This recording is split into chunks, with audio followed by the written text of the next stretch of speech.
Քանի անգամ է վարչապետը հայտարարել, որ Ադրբեջանը սպառնում է մեզ, սպառնում է պատերազմով, եւ քանի անգամ է ինքն իրեն հակասել, ասելով մենք այնքան մոտ չենք խաղաղությանը, որքան հիմա մենք պատրաստ ենք ստորագրել։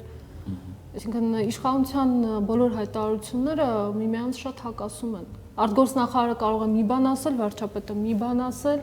կամ երկուսով կարող են մի բան ասել, հաջորդ անգամ լրիվ հակառակը ասել։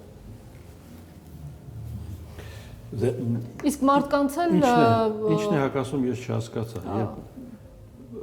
Մարդիկ խաղաղության պայմանագիր են պատրաստել, համաձայնեցրել եւ սպասում են ստորագրման։ Ստորագրման։ Անհասկանալի ադրբեջանական խոսույթը այդ ֆոնին։ Ինչու է անհասկանալի։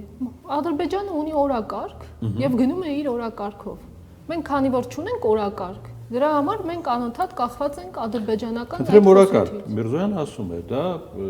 չի բխում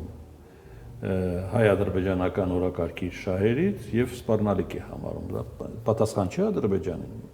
Պատասխան է, հա, բայց հայտարարությունը մեկ այլ բան, իսկ ինչ ենք մենք անում այդ սպառնալիքը չզոքացնելու համար։